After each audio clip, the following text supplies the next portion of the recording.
we the same age because they grown men at the same time. We wasn't seeing eye to eye at a time. He knew I wasn't seeing eye to eye with him. I knew I wasn't. I knew the same thing. He felt the same way. As an older guy, as a person who leading the way, I can't be beefing with no young nigga that I just try to put on. This nigga, we stand in the same house, we eating together every night. We just pulled up, busted up, undeal. It was our own personal thing. If I need 500,000 right now, I know I could call Roddy to bring me 500,000 if I was fucked up.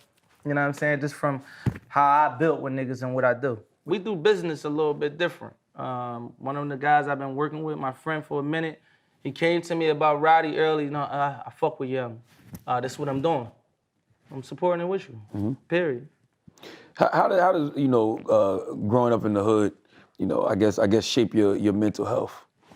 It make you crazy as shit. You're gonna be shut out by the time you get through that shit. I went back in my hood just with the new way I be thinking now. I really got around people. I was like, damn, there's a lot of crazy people, and not crazy, a lot of people that have mental health where we come from. And it's not just a coincidence that these people have, a large group of people have it in these areas. And I believe just going through the shit they going through. I'm talking about Friday the 13th. What's the most scariest movie America has ever seen?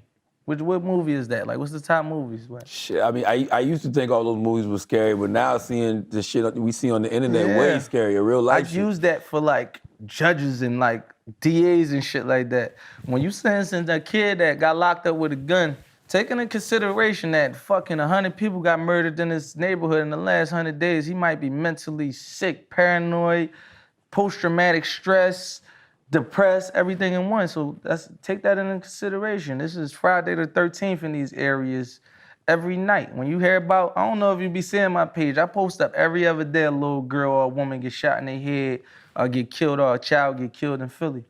And when I come around that type of shit, I got the resources to do it legally, but when I come around that shit, I'm bulletproofed up. Them sticks you hearing about in raps, they legal, they're around when we in them environments. And I wouldn't have them if I didn't have to have them in those environments. I seen Jay was like, what you got bulletproof for? I'm like, no, nigga, you Jay-Z. You got twins, you got Beyonce, you live somewhere. I still gotta dance amongst the wolves. Yeah, the wolves, because I ain't get that far away. And then I asked him, like, man, when was your last year when niggas was talking about they gonna stop? You know how, like, you're a rapper, I posted this. You could be trying to get away from the street, but you always got somebody from the hood that's like, we gonna take something from him. That nigga ain't real, he ain't built like that. Sometimes that was like a big test for me, probably over the last year, just dealing with people like that. Because these guys will almost pull you back into the mentality you was raised off.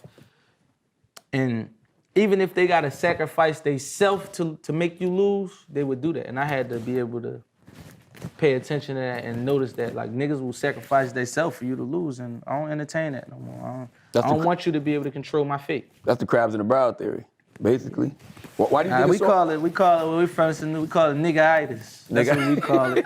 That's what the OGs in jail was calling it, the guys, the real slaves that's locked down for shit they ain't doing, got life sentence. One guy said, man, it's called nigga-itis because the COs was locking me in a little bit more. They thought I was gonna be walking around with my chest out.